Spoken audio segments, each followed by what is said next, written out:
సంస్కృతి సంపద YouTube channel తరపున అందరికీ స్వాగతం. జీవనయానం అనే శీర్షికలో శ్రీ ఎన్ రామ్మోహన్ గారు ధారావాహిక ప్రసంగం చేస్తున్నారు. వారి ధారావాహిక ప్రసంగంలో ఈరోజు 97వ ప్రసంగం చేస్తున్నారు. శ్రీ రామ్మోహన్ గారికి స్వాగతం. Thank you sir. 97, 98, 99, 100. 100కి సమాప్తము. అంటే ఇంకా 4 మిగిలాయి. నేను ఏజ్ ప్రకారంగా వెళ్లకుండా 77 నుంచి 84 వరకు it was the age wise last series అదే అయిపోయింది. ఈ 7, 8, 9లో జనరల్గా పుట్టుక నుంచి మనం అస్తమించేది వరకు, సూర్యుడు ఎట్లయితే సూర్యోదయం నుంచి సూర్యాస్తమయం వరకు యాక్టివిటీస్ ఉంటాయో, మన జీవిత ఉదయం నుంచి మనం పోయేంత వరకు, ఈ పృథివీ వదిలిపోయేంత వరకు మనము ఏం చేయాలా, ఎలా ఉండాలా అనేది ఒక ఓవరాల్ వ్యూ మీద కన్సాలిడేటెడ్ పద్ధతిలో నేను చెప్పిన దాంట్లో నుంచి కొన్ని నోట్స్ నా దగ్గర అక్కడక్కడ ఉన్నాయి. నేను చెప్పే ముందు కొన్ని షార్ట్ నోట్స్ రాసుకుంటాను. దాంట్లో నుంచి కానీ అదర్వైజ్ ఫ్లోలో కానీ. అలవాటు ఎలా అయిందంటే, ముందు ఏదైనా రాసి పెట్టుకున్నా కూడా చెప్పేప్పుడు ఫ్లోలోనే చెప్పడం అనేది అది ఒక అలవాటుగా అయింది. Good or bad. మీరు గమనిస్తే కనుక కొంతమంది dignitaries, particularly governors and presidents ఈ మధ్యన ఫ్రీ టాక్ చేస్తున్నారు, కానీ వాళ్ళు ఒక ప్రీ రిటర్న్ టెక్స్ట్ తీసుకొచ్చి అది చదువుతారు. అంటే ఒక అక్షరం ఎక్కువ ఉండదు, ఒక అక్షరం తక్కువ ఉండదు అనేసి. మేబీ అది అప్పట్లో ఒక ఆనవాయితీ అనుకుంటా. These days I think they are not following. నేను అక్కడిక్కడ చూసినంత వరకు అదొక స్టైల్ ఆఫ్ టీచింగ్. దాంట్లో ఏమవుతుందంటే, ఇంకా మీరు ఫ్రీగా ఏం చెప్పలేరు, అక్కడ ఉన్నది చదవడం అనేది. రైట్.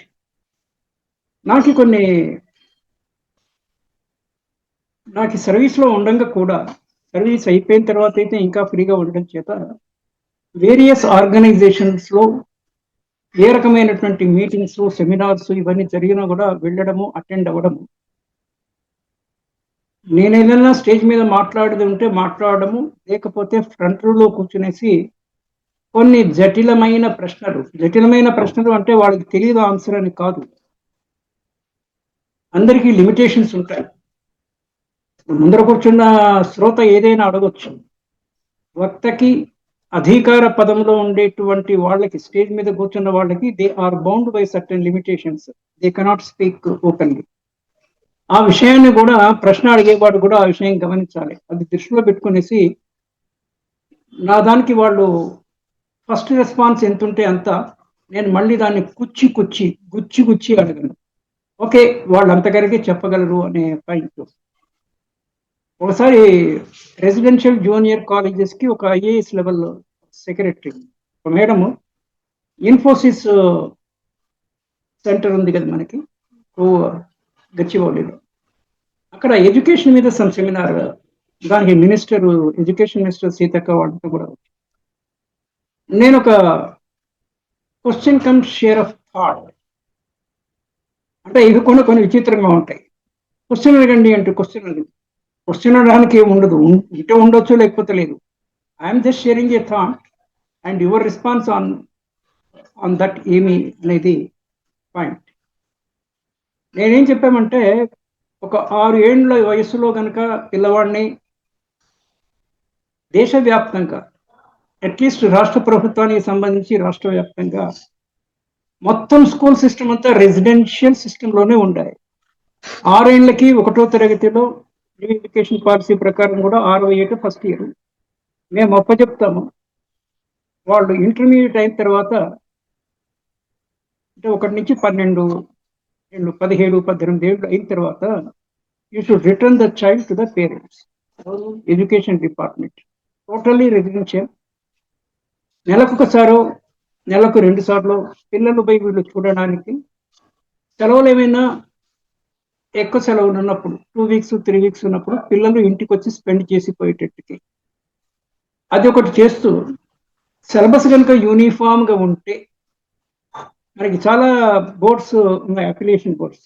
స్టేట్ బోర్డు ఉంది, సెంట్రల్ బోర్డు ఉంది, ఇంటర్నేషనల్ కరికులం అనేసి ఐబి అని, ఇంకా 4-5 రకాల బోర్డ్స్ ఉన్నాయి. ఇలా కాకుండా it should be uniform and it should be very comprehensive and integrated course అని నేను క్లుప్తంగా ఒక ప్రశ్న వేశాను.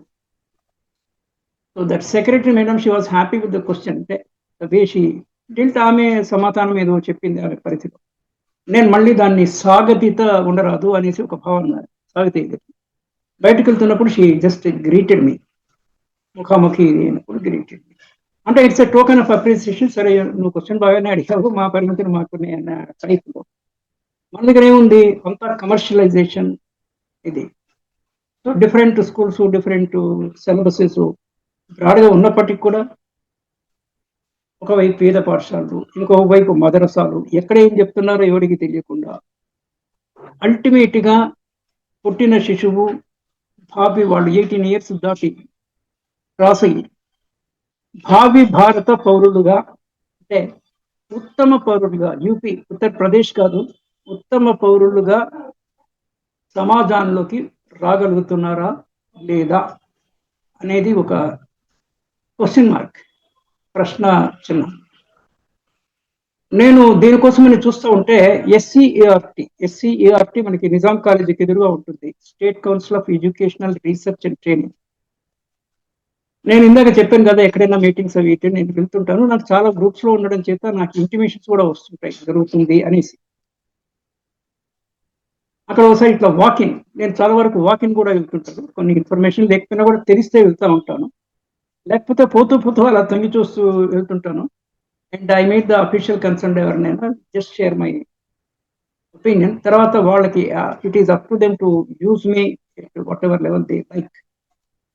సో ఆ రోజు సమ్ డిస్కషన్ వాజ్ గోయింగ్. ఎక్కడిపోయినా కూడా మధ్యాహ్నం భోజన పథకం స్కూళ్ళలో ఉన్నట్టుగా సెమినార్స్ వేయినప్పుడు మధ్యాహ్నం భోజనం ఉంటుంది, మధ్యలో టీ బ్రేక్స్ ఉంటాయి.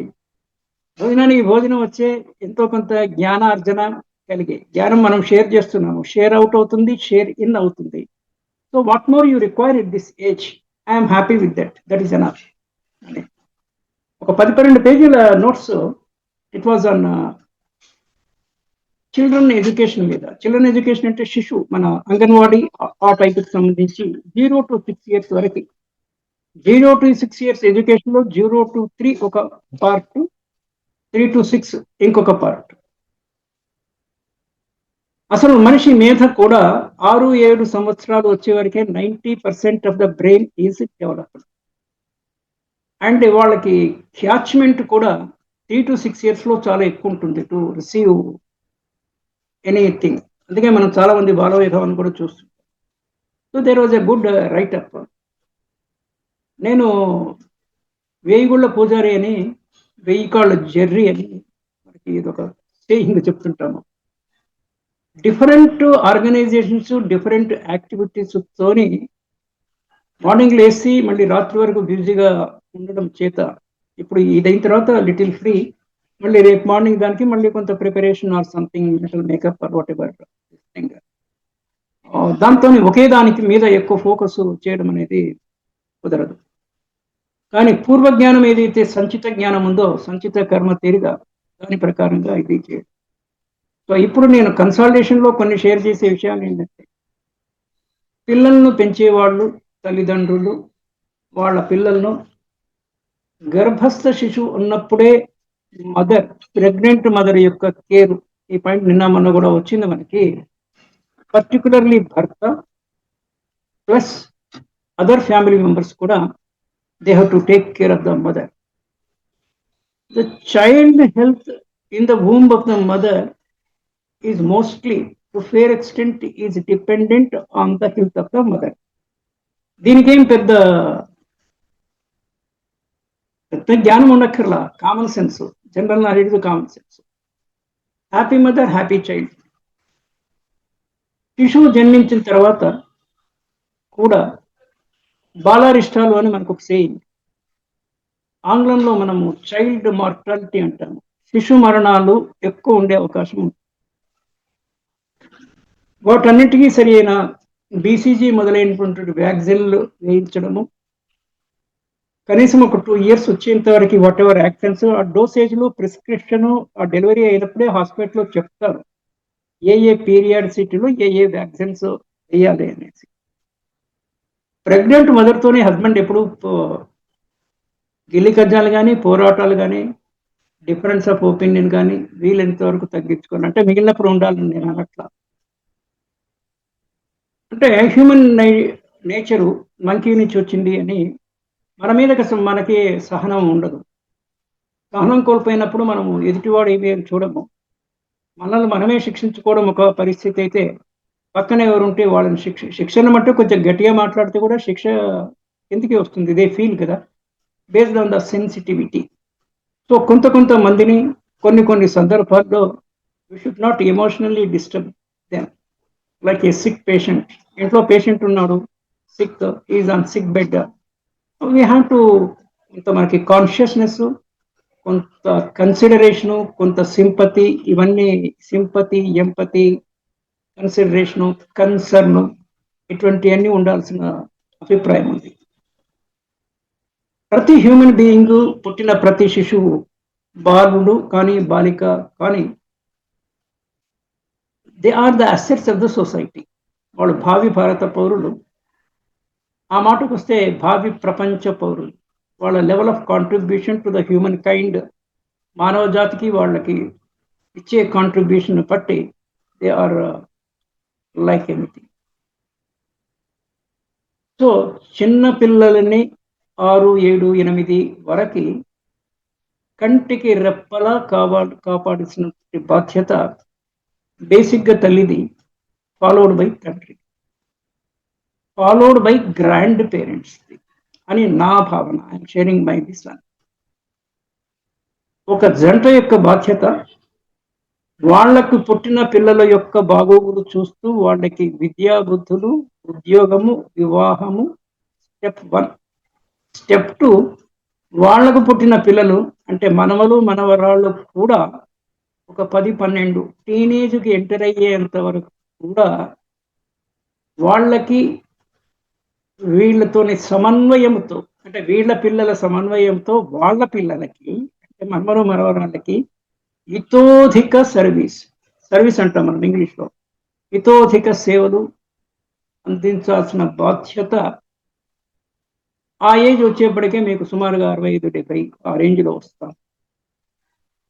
ఒక దశలో అంటే మీరు 77-84 వరకు మనం చేసాం కనుక, ఒక దశలో we may be in a 77-84లో we may be in a helpless condition to help others, even our own family members. మనకి మనవరాళ్ళకు కూడా మనం చేసుకునేటువంటి చేయగలిగే పరిస్థితి ఉండకపోవచ్చు, వాళ్ళకి అవసరం కూడా రాకపోవచ్చు. ఒక 12, 13, 14 ఏళ్ళు వచ్చినప్పుడు they are on their own. That is something. ఇంకొక కొంచెం ముదిరినప్పుడు మనకి మనమే హెల్ప్ చేసుకోలేనటువంటి స్థితి మనకి రావచ్చు. We are dependent on others. On whom we are dependent? మన పిల్లల మీదనే మన ఆధారము. మన పిల్లలు అంటే ఎవరు? కొడుకులు లేక ఓన్లీ బిడ్డలు ఉండేవాళ్ళు. We are dependent on your daughter. That is subject to the cooperation by the son in law. ఇవన్నీ నేను వాస్తవాలు, నాకు ఈ స్వీయ అనుభవాలు కాకపోయినా కూడా సమాజాన్ని పరిశీలనతో ఉన్న అనుభవాలను I'm just sharing with you. దీంట్లో వినేవాళ్ళందరూ కూడా ఇవేం కొత్త విషయాలు కాదు. It's only a sort of పునరుక్తి, ఇట్స్ ఓన్లీ షేరింగ్, అంతకన్నా ఏమి లేదు. So this is the situation we are in. నేను కొన్ని కేసెస్లో చూశాను, అంటే ఓన్లీ డాటర్ సన్స్ లేని వాళ్ళు, son in laws are also cooperative. Cooperative అంటే దీంట్లో కొంత మర్మం ఉంటుంది. మర్మం అనే పదం అంటాం. అంటే ఈ వృద్ధ దంపతులు ఎంతో కొంత స్థండిలము అనే పదం వాడుతుంటాము. అంటే కొంత క్యాష్ బ్యాలెన్స్, ప్రాపర్టీ ఉన్నప్పుడు వాళ్ళు ఆటోమేటిక్గా డాటర్స్ ఉంటే, అంటే ఒక డాక్టర్ ఉంటే సోల్గా ఆమెకి, 2 డాక్టర్లు ఉంటే చెరిసగము. అబ్బాయి అమ్మాయి ఉంటే కూడా ఎన్టీ రామారావు వచ్చినప్పుడు హీ మేడ్ సమ్ చట్టం అనుకుంటా, ఐఎమ్ నాట్ వెరీ మెష్యూర్ స్టేట్ ఇది, బట్ నాకు తెలిసి ఆడవాళ్లకులో ఆస్తి సమాన హక్కు ఉంది. Eyes of. సో ఎవరి దయాదాక్షిణ్యాలు అక్కర్లేదు. మీరు వరకట్నం ఇచ్చినా ఇవ్వకపోయినా కూడా వాళ్ళకు వచ్చే షేరే వరకట్నం కింద ఉండొచ్చు. వరకట్నము అనేది అది ఎలా వచ్చిందో ఏమో కానీ ఏదో మర్యాద కోసం ఏదో కట్నం ఇవ్వడము, కట్నం తీసుకోవడము, రిటర్న్ గిఫ్ట్ అంతవరకు ఓకే. కానీ అదే పనిగా అదొక కండిషన్ ఏదో పెట్టడం అనేది అనాగరికమైన చర్య. ఆ మాటకొస్తే పెళ్లి ఖర్చు, భోజనం ఖర్చు వాళ్ళ స్థాయిని బట్టి మినిమం 200-300 మంది గ్యాదరింగ్ నుంచి మొదలుపెట్టి 700-800, 1000 వరకు ఉంటుంది. వాళ్ళ పలుకుబడిని, వాళ్ళ ఇంట్రెస్ట్‌ని బట్టి. ఈ మ్యారేజ్‌కి కామన్ ఎక్స్‌పెండిచర్ ఉంటుంది కదా! Photography, video and what is that you take that convention hall or whatever, చిన్నది గాని, పెద్దది గాని. ఈ పాయింట్ వచ్చినప్పుడు నేను చిన్నప్పుడు చాలా గ్రామ వాతావరణాల్లో ఇంటిలోనే వివాహం చేయడం చూశాను.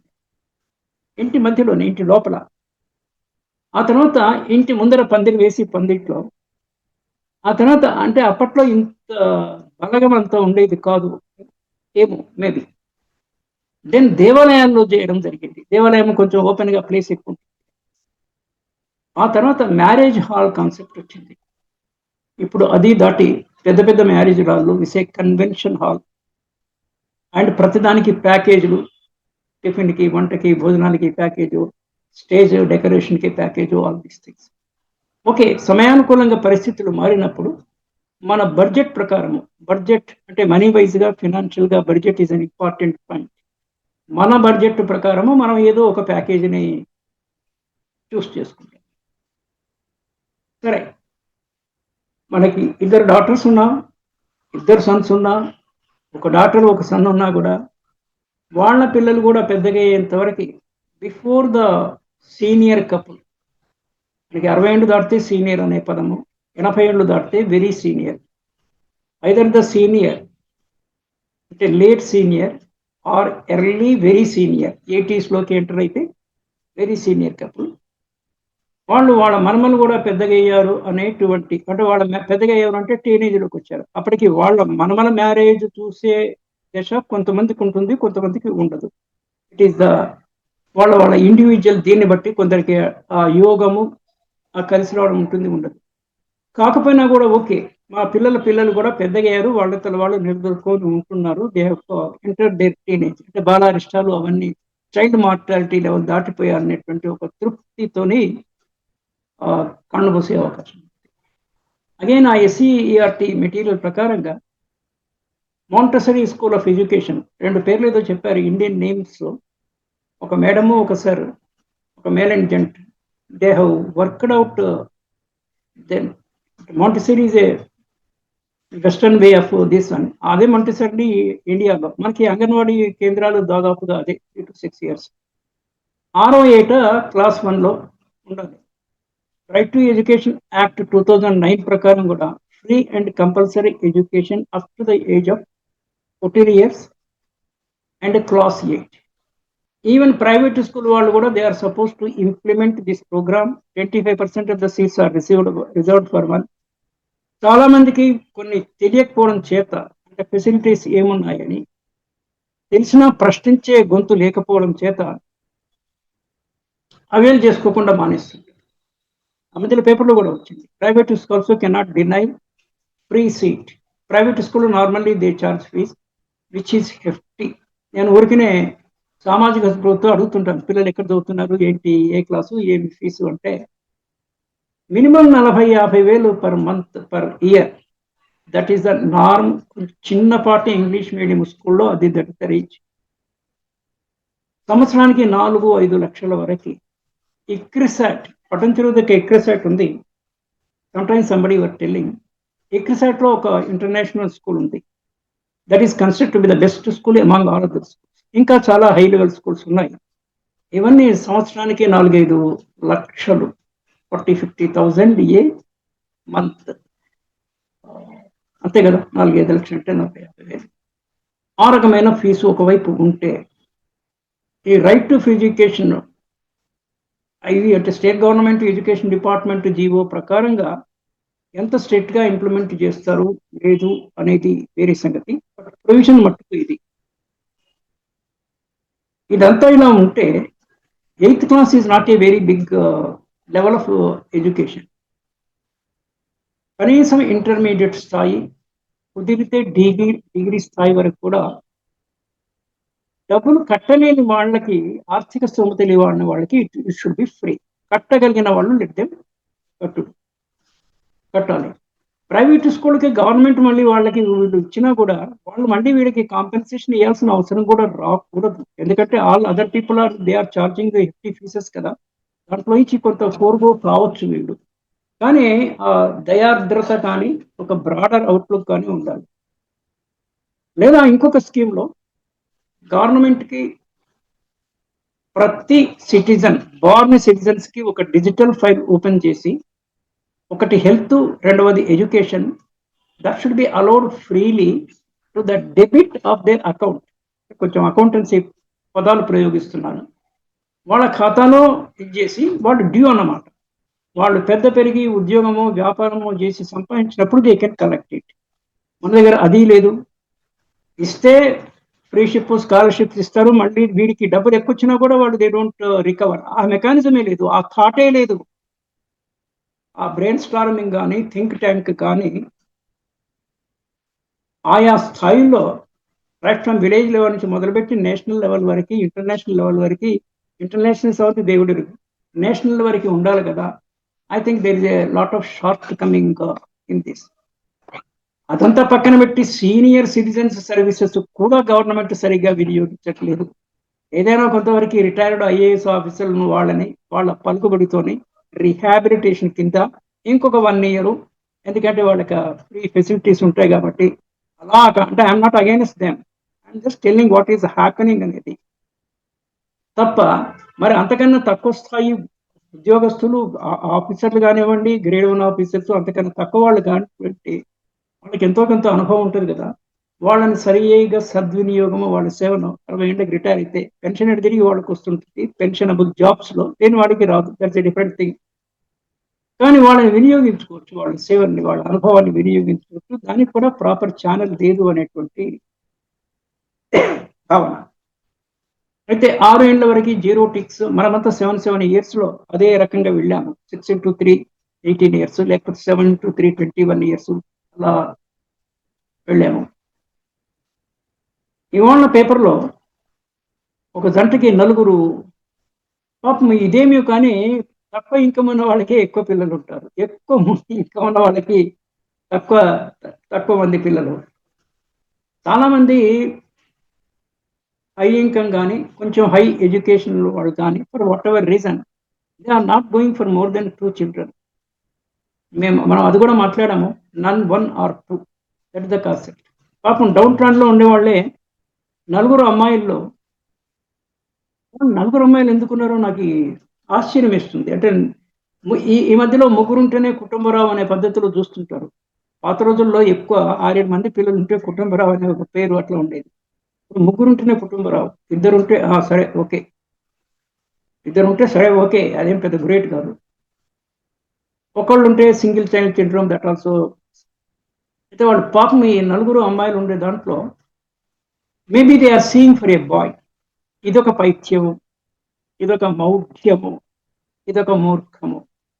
కొడుకు ఉండాలనేసి ఏం అవసరం లేదు. It does not make any difference. My own elder son, they have consciously, they have only 1 child, girl child, అని అనుకున్నారు వాళ్ళు. I did not interfere. ఎందుకు మనం తలదూర్చి వాళ్ళకి ఇబ్బంది, మనం ఎట్లా చెప్తే వాళ్ళు ఎవరు వినరు. మనం చెప్పాల్సిన పనే లేదు, మన మర్యాద మనం కాపాడుకోవాలి. That is the best thing. మనం చెప్పాల్సిన పనే లేదు, మనం చెప్తే వింటరు వినరు అనేది secondary point. Why should you tell? పతి పత్ని और అనేకది ఉంది లాస్ట్లో, పతి పత్ని और वो అనుకుంటా, ఆ టైటిల్తో సినిమా వచ్చింది. అసలు ఇద్దరు పార్టీ మధ్యలో మూడో వాళ్ళు దూరకూడదు. వాళ్ళిద్దరు కలిసి మనల్ని ఆహ్వానించి ఏమన్నా అడిగితే తప్ప అన్వాంటెడ్ సజెషన్స్ ఎప్పుడు అసలు ఇవ్వనేకూడదు. వాళ్ళు ఇచ్చినా ఇండివిజువల్గా అసలు ఇవ్వకూడదు. కలెక్టివ్గా ఇస్తే సెషన్స్ ఇటువంటి వాటిలో చెప్తే ఎవరికి కావాల్సింది వాళ్ళు తీసుకుంటారు, లేకపోతే వదిలేదు. 1 to 1 ఇచ్చినప్పుడు they may feel for it. Locus స్టాండీ అంటాము ఇంగ్లీష్లో. నీకేం అర్హత, నీకేం స్థాయింది, నీకేం సంబంధం ఉందని నువ్వు వచ్చావు మధ్యలో, ఇలాంటివన్నీ వస్తుంటాయి. అంటే ఏదో కొంత లోక స్టాండర్డ్ ఏంటి, ఏదో ఒక నెపమో కారణమో ఒక జోక్యానికి అవకాశం లేనిది we cannot just like that intrude intrude అంటాము, ఇంట్రూడ్ కావడానికి కుదరదు. So that is one thing. ఇవి పిల్లలు 6, 7, 8, 10 ఇది వచ్చిన తర్వాత ఫార్మల్ ఎడ్యుకేషన్, ఇన్ఫార్మల్ ఎడ్యుకేషన్. నాకు వాట్సాప్లో చాలా వస్తుంటాయి, చాలా గ్రూపుల్లో. ఒక పాప వాళ్ళ ఫాదర్కి చెప్తున్నది అంటే how to pronounce a particular word, how to spell a sentence హావభావయుక్తంగా. In fact correct. మనం మాట్లాడుతున్నప్పుడు టెక్స్ట్లో మాట్లాడిన our body language also should sync with what we are seeing. తెలుగులో సామెత ఉంది, పెదవితో పొగిడితే నొసలుతో వెక్కిరించు అన్న టైప్లో. అట్లా కాంట్రడిక్టరీ హావభావాలు మనం మాట్లాడేదానికి కాంట్రడిక్టరీగా ఉండదు. They should be in sync, in tune అనేసి. It was a very beautiful these things. 6 నిమిషాలు ఇంత ఉంది. సో నేను గ్రూప్లో పెట్టాను ఇది. నాకు ఏదో ఐరన్ 1 గ్రూప్ ఇన్స్పిరేషన్ అనేసి. దాంట్లో వేరే బండి I'm a single administrator unit. అంటే ఊరికి అనవసరమైన మెసేజ్ ఎక్కువ వస్తుంటాయి, బాండింగ్ కూడా unit. I'm not for it. నాకేమైనా వస్తే మర్యాదగా ఉండదు అనేసి రెస్పాండ్ అవుతాను, కానీ నేను ఐ డోంట్ ఇనిషియేట్. మనం మనసులో అనుకుంటాం లోకా సమస్త సుఖనోపవంతు. ఇక మళ్ళీ ప్రతి ఒక్కరికి ఇండివిజువల్గా ఇది పెట్టడం, ఈవెన్ బర్త్డేస్ కానీ మ్యారేజ్ డేస్ కానీ ఐ డోంట్ గ్రీట్ ఎనీబడి. నాకేమైనా వస్తే మట్టుకు మళ్ళీ ప్రతిగా చెప్పడం మర్యాద కనుక. బ్యాంకులో ఏమవుతుందంటే మన డేట్ ఆఫ్ బర్త్, బ్యాంకులో కానీ ఎక్కడైనా కూడా ఎంప్లాయీస్ అసోసియేషన్లో మన డేట్ ఆఫ్ బర్త్ వాళ్ళ దగ్గర రికార్డ్ అయి ఉంటుంది కాబట్టి ఒక్కోసారి మ్యారేజ్ డే కూడా రికార్డ్ అయి ఉంటుంది. సో వాళ్ళు ఇన్వేరియబుల్గా వాళ్ళు చూసి మనకు కనీసం ఒక 30-40 మెంబర్స్ బాగా తెలిసిన వాళ్ళు ఉంటారు కాబట్టి వాళ్ళు they will be sending greeting on a birthday or a marriage day. సరే వాళ్ళు పంపించిన వాళ్ళకి వి రిసీవ్ గిఫ్ట్. నాకై నేను ఎవరికి పంపించాను, రీజన్ ఒకటే, we're wishing everybody a good every day. So మళ్ళీ ఇది స్పెషల్గా డేటా ఎక్స్పెండిచరు వేరే వాళ్ళకి చూడడానికి టైం ఇవన్నీ తప్ప, అంటే వీలైనంత వరకు సింపుల్గా ఉంటుంది. కాంప్లెక్స్ ఎక్కడ అవసరమో అక్కడ ఉండొచ్చు, కానీ అనవసరమైన సింపుల్గా పోయేదానికి కాంప్లెక్సిటీ అవసరం లేదు అనేటువంటి భావన అంతకన్నా. సరే పిల్లలకు 6-7 ఇయర్స్ బాలారిష్టాలు చైల్డ్ మార్ట్ నుంచి బయటపడి పిల్లలు 8, 9, 10 ఇయర్స్. అయితే ఈ 4 పిల్లల పాపలు ఏంటంటే, పాపం ఒక పాప బెలూన్ కొనుక్కొచ్చుకొని వచ్చి బెలూన్ ఊపుతూ పాపం ఆ బెలూన్ నోట్లో తట్టుకుంటే షీ స్టార్టెడ్ క్రయింగ్. సో పెద్ద సిస్టరు మదరు చూసిపోయి హాస్పిటల్కి తీసుకెళ్ళి ట్రీట్మెంట్ జరగకముందే షీ అయింది. అంటే మనుషులకి వెతలు ఏ రకంగా వస్తాయి అనేసి మనం చెప్పలేము. వాటికి మనము సిద్ధపడి స్థిరచిత్తంతో ఉండాలి. పిల్లలు పుట్టనేలా, మన ఎదుటే మరణించనేలా. ఇది ఒక రకమైనటువంటి వెతకి వేదనకి దారితీస్తుంది. మరి పిల్లలు ఎక్కువండి. మొన్న ఆ మధ్యలో కూడా ఇంకోటి కోట్ చేశాను. మోటార్ సైకిల్ మీద wife, husband, 2 minor children, 4 motor cycle మీద పోవచ్చా? నంబర్ 1. 4 ఒకటే వెహికల్లో ఎక్కడికి పోవద్దని నేను గతంలో ఒక 2 సెషన్లో చెప్పాను. రిస్క్ డైవర్సిఫికేషన్, రిస్క్ మేనేజ్మెంట్ కోసము. ఒకళ్ళిద్దరు ఒక బస్సులో, ఇంకొకళ్ళిద్దరు ఇంకో ట్రైన్లో, ఇంకో దాంట్లో పోతే ఏదైనా యాక్సిడెంట్ జరిగితే కొందరైనా మిగులుతారు. I think all the 4 people died motor cycle మీద. వెనకాల వచ్చి ఇంకో మోటార్ సైకిల్ కొట్టాడు. This is about a right. Okay, ఇదే మాదిరి అనదర్ రిమైనింగ్ 3 ఎపిసోడ్స్లో బ్రాడ్గా ఓవరాల్ లైఫ్లో మనం ఎందుకు వచ్చి ఇక్కడ ఉన్నాము, ఎందుకు వచ్చాము అనేది కొన్నిటికి మనకి కారణాలు తెలియకపోయినా కూడా మనం ఎలా ఉండాలి, మన happiness, our happiness should lie within us, and also our happiness should lie in the happiness of the people around us. అంటే ఇతరుల వ్యథలకి మనము డైరెక్ట్ గానీ ఇండైరెక్ట్ గా కారణము కాకూడదు. Hurt not, harm not self అనేటువంటి బ్రాడ్ స్టేట్మెంట్ లో మీరు భగవద్గీత తీసుకోండి, ఇంకోటి తీసుకోండి, అల్టిమేట్ గా సింగిల్ స్టాంజాలో ఇదే. కానీ అది ఒక స్టేట్మెంట్ చెప్పినంత మాత్రాన సరిపోదు. దానికి అనుగుణంగా మన జీవితాన్ని సాగించడానికి తగిన పరికరాన్ని మనము పెంపొందించుకోవాలని చెప్తూ I take leave for today. Meet you again tomorrow. నమస్తే. Done sir.